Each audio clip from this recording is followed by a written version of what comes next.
আজকে আমরা এমন একজন কবির কথা আলোচনা করতে যাচ্ছি, যিনি তার প্রথম কাব্যগ্রন্থ টুইলাইট প্রকাশের জন্য নিজের যাবতীয় জিনিসপত্র বিক্রি করে দিয়েছিলেন। মাত্র 10 বছর বয়সে কবিতা লেখায় হাতেখড়ি ছিল তার।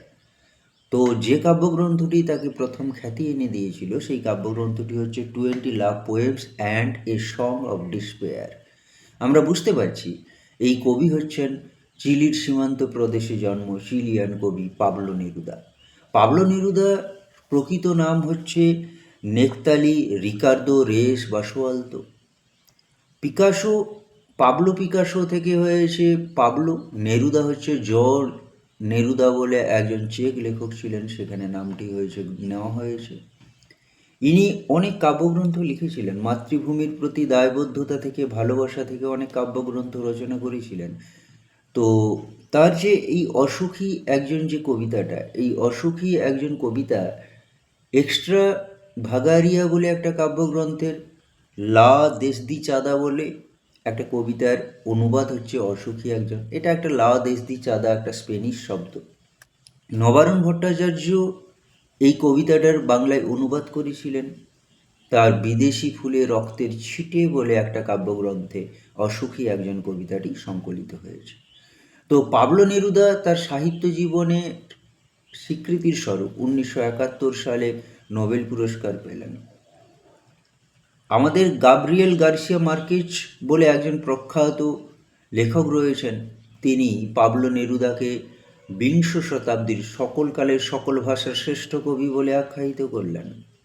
যাই হোক, এই যে অসুখী একজন কবিতাটা রয়েছে, এই অসুখী একজন কবিতাটার যদি বিষয়বস্তু নিয়ে আমরা আলোচনা করি, তাহলে এখানে দেখতে পাব যে একজন সংগ্রামী মানুষকে যুদ্ধক্ষেত্রে যেতে হয়, তার জন্য অপেক্ষা করে থাকে তার প্রিয়তমা নারী, অপেক্ষা করে থাকে স্বদেশ।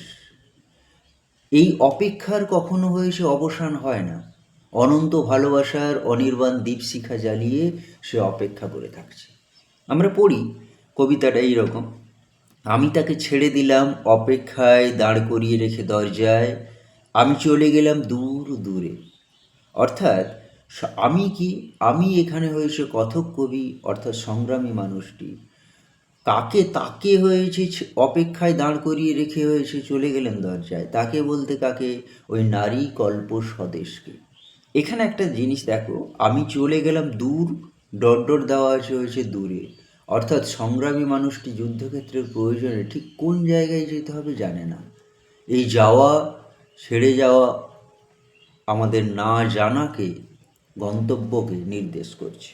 সে জানতো না আমি আর কখনো ফিরে আসবো না। সে বলতে ওই নারীকল্প স্বদেশ কখনো জানতো না কবি অর্থাৎ সংগ্রামী মানুষটি কখনো আর ফিরে আসবে না।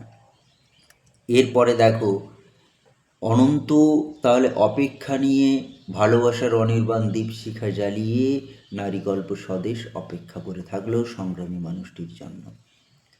কিন্তু জীবনের প্রাত্যহিকতার কখনো পরিবর্তন হয়নি। এখানে একটা কুকুর হেঁটে গেল গির্জার এক নান। এবার হয়েছে একটা সপ্তাহ, একটা বছর এমনি করে কেটে যাচ্ছে। এই যে কুকুরের চলে যাওয়া, গির্জার নান ওরফে একজন সন্ন্যাসিনীর হয়েছে চলে যাওয়া, কিংবা হয়েছে এমনি করে বছর, সপ্তাহ সপ্তাহ থেকে বছর অতিবাহিত হওয়াকে ইন্ডিকেট করছে যে অপেক্ষা অনন্ত। কিন্তু এই অপেক্ষার জন্যই আমাদের কবি যে চলে গেছেন, তার জন্য আর 5টা যে হয়েছে নিত্য নৈমিত্তিক ঘটনা প্রবাহের কোনো পরিবর্তন ঘটেনি। বৃষ্টিতে ধুয়ে দিল আমার পায়ের দাগ, ঘাস জন্মালো রাস্তায়। বৃষ্টি এসে, ঋতুচক্রের নিয়মে বৃষ্টি এলো, কবির পায়ের দাগ। কবি যে পথে বিচরণ করতেন, যে চেনা পরিমণ্ডলের মধ্যেই তার অবাধ হয়েছে বিচরণ ছিল, সেই চেনা পরিমণ্ডল ধীরে ধীরে ফিকে হয়ে গেল। তাই তো হয়েছে পায়ের দাগ মুছে যাওয়া, ঘাস জন্মালো রাস্তায়, এটাকে ইন্ডিকেট করে। আর একটার পর একটা পাথরের মতো, পরপর পাথরের মতো বছরগুলো নেমে এলো তার মাথার উপর। এখানে পাথরের মতো বছরগুলো নেমে আসা তার মাথার উপর, তার বলতে ওই হয়েছে প্রিয়তমা, যে অনন্ত অপেক্ষা নিয়ে অপেক্ষা করে আছে। তার উপর হয়েছে পাথরের মতো হয়েছে বছরগুলো নেমে আসছে। আসলে এই দুঃসহ যন্ত্রণা অপেক্ষার মধ্যে রয়েছে।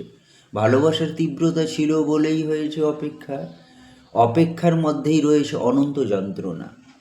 অনন্ত যন্ত্রণা অবশ্য মিলনের আশাকে জীবন্ত রেখে এই অপেক্ষা তার মাথার উপর নেমে আসছে, মানে দুঃসহ বেদনার গুরুভারে এসে জর্জরিত। এরপরে দেখো আমাদের যুদ্ধ এসেছে। যুদ্ধ এসেছে রক্তের এক আগ্নেয় পাহাড়ের মতো। আগ্নেয় পাহাড়, অগ্নি হয়েছে উদ্গীরণকারী পাহাড়।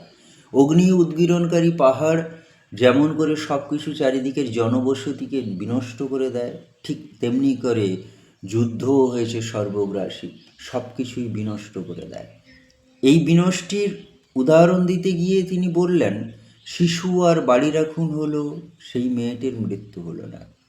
শিশু খুন হলো, যারা যুদ্ধের কিছু বোঝে না, যারা কৃত্রিমতা বোঝে না, তারাই হয়েছে, ও এবং বাড়ির সবাই হয়েছে খুন হলো। অর্থাৎ যুদ্ধ কাউকে কখনো হয়েছে বাজ বিচার করে না, সবাইকেই হয়েছে বিনষ্ট করে দেয়।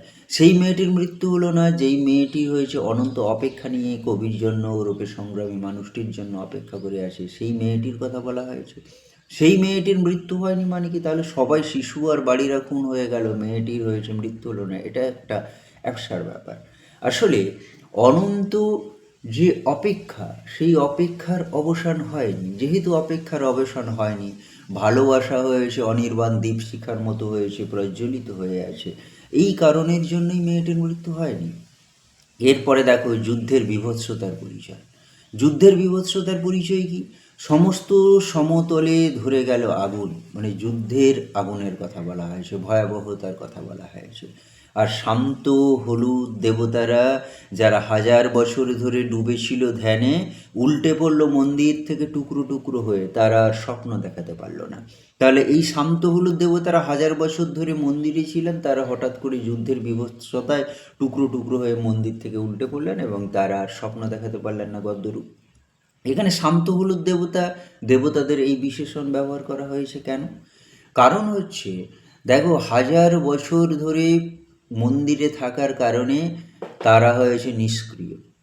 এই জন্য যতীন্দ্রনাথ সেনগুপ্ত একটা কথা বলেছিলেন যে ভগবানের অস্তিত্বকে নিয়ে বিদ্রূপ করে 10,000 সকলই সমান তারে নিয়ে রাসলীলা। অর্থাৎ ঈশ্বর হয়েছে কখনোই যুদ্ধের বীভৎসতাকে, যুদ্ধকে প্রতিরোধ করতে পারেননি, বরং তারাই এই যুদ্ধের আগুনে হয়েছে ধ্বংস, চূর্ণ বিচূর্ণ হয়ে গেছেন।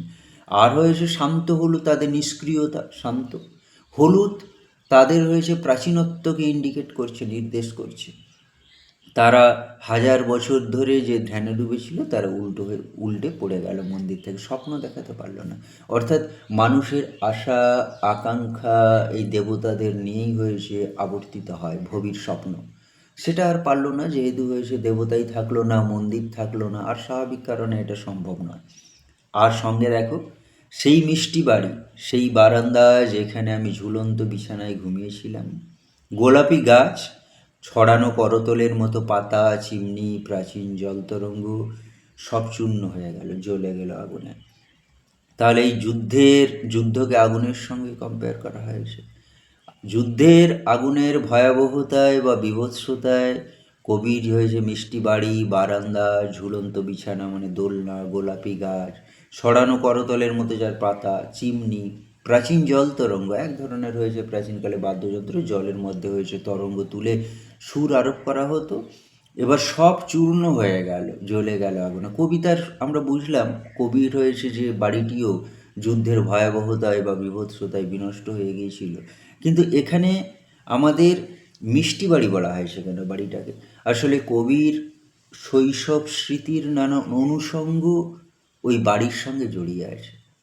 স্বভাবতই এই স্মৃতি জড়িয়ে থাকার কারণে ওই বাড়িটি কবির কাছে হয়েছে মিষ্টি। আর কি, যেখানে ছিল শহর, যেখানে ছিল শহর সেখানে ছড়িয়ে রইল কাঠ কয়লা। যুদ্ধের বীভৎসতার কথা বলা হয়েছে, সমস্ত কিছু চূর্ণ বিচূর্ণ হয়ে গেছে। দোমড়ানো লোহা, মৃত পাথরের মূর্তির বীভৎস মাথা, রক্তের একটা কালো দাগ। রক্তের একটা কালো দাগ এই শব্দ বন্ধের দ্বারা বোঝানো হয়েছে কি না, যুদ্ধের বীভৎসতাকে, যুদ্ধের দ্বারা যুদ্ধের অমানবিকতাকে। মানবিক কথার যে অবমূল্যায়ন ঘটছে তার পরিচয় এখানে রয়েছে। সেই মেয়েটি আমার অপেক্ষায়। সেই মেয়েটি বলতে কোন মেয়েটি? কবি অর্থাৎ হয়েছে সংগ্রামী মানুষটি, যাকে দরজায় অপেক্ষায় দাঁড় করিয়ে রেখে চলে এসেছিলেন, সেই মেয়েটির মৃত্যু হয়নি। অর্থাৎ অনন্ত অপেক্ষা ভালোবাসার কারণে, যে ভালোবাসা অনির্বাণ দীপশিখার মতো হৃদয়ে প্রজ্বলিত হয়ে থাকে, তার কখনো মৃত্যু হয়নি, তাই মেয়েটির মৃত্যু হয়নি। এখানে যে কোশ্চেনগুলো আমাদের রয়েছে করা দরকার বিভিন্ন ক্ষেত্রের জন্য, সেটা হচ্ছে এখানে আসতে পারে দুটো লং কোশ্চেন হতে পারে। একটা পুরোটা রয়েছে ভাববস্তু, অর্থাৎ মেয়েটির ভালোবাসা। দ্বিতীয় নম্বর হচ্ছে কোশ্চেন হচ্ছে কি হয়েছে, যুদ্ধের বীভৎসতা। এই দুটো লং কোশ্চেনের বাইরে এখানে সাধারণতভাবে আর লং কোশ্চেন হতে পারে না। এবার শর্ট কোশ্চেন হতে পারে, আমি তাকে ছেড়ে দিলাম, আমি কে? তাকে কোথায় হয়েছে অপেক্ষায় দাঁড় করিয়ে রাখলেন? সে জানতো না, কে কি জানতো না? কি চলে গেল, কিংবা হয়েছে নান শব্দের অর্থ কি? এরপরে হয়েছে ঘাস জন্মালো রাস্তায়, এ কথার অর্থ কি? তারপরে বছরগুলো কিভাবে কার মাথার উপর নেমে এলো? যুদ্ধ এলো, তারপর যুদ্ধ এলো, যুদ্ধ কিভাবে এলো? শিশু আর বাড়িরা খুন হলো, এখানে প্রশ্ন হয় কারা খুন হলো? তারপরে হয়েছে দেবতাদের বিশেষণ কি? না শান্ত হলো দেবতা। এরা কত বছর ধরে ধ্যানে ডুবেছিল। সেই মিষ্টি বাড়িকে মিষ্টি বলা হয়েছে কেন? এরপরে সব চূর্ণ হয়ে গেল, জ্বলে গেল আগুনে। কি চূর্ণ হয়ে গেল বা জ্বলে গেল আগুনে? এরপরে হচ্ছে দেখো, এখানে আর একটা প্রাচীন জল তরঙ্গ বলতে হয়েছে কি বোঝানো হয়েছে? যেখানে শহর ছিল সেখানে কি হলো, শেষ পরিণতি কি হলো? কিংবা রক্তের একটা কালো দাগ, এই শব্দবন্ধ বা গুচ্ছের দ্বারা এটা কি বোঝানো হয়েছে? আর সেই মেয়েটি আমার অপেক্ষায়, অনন্ত ভালোবাসার কথা বলা হয়েছে। এইগুলো সাধারণতভাবে মাধ্যমিকে আসতে পারে। এর বাইরে হয়েছে আর তো কিছু হয়েছে কোশ্চেন নেই আমাদের।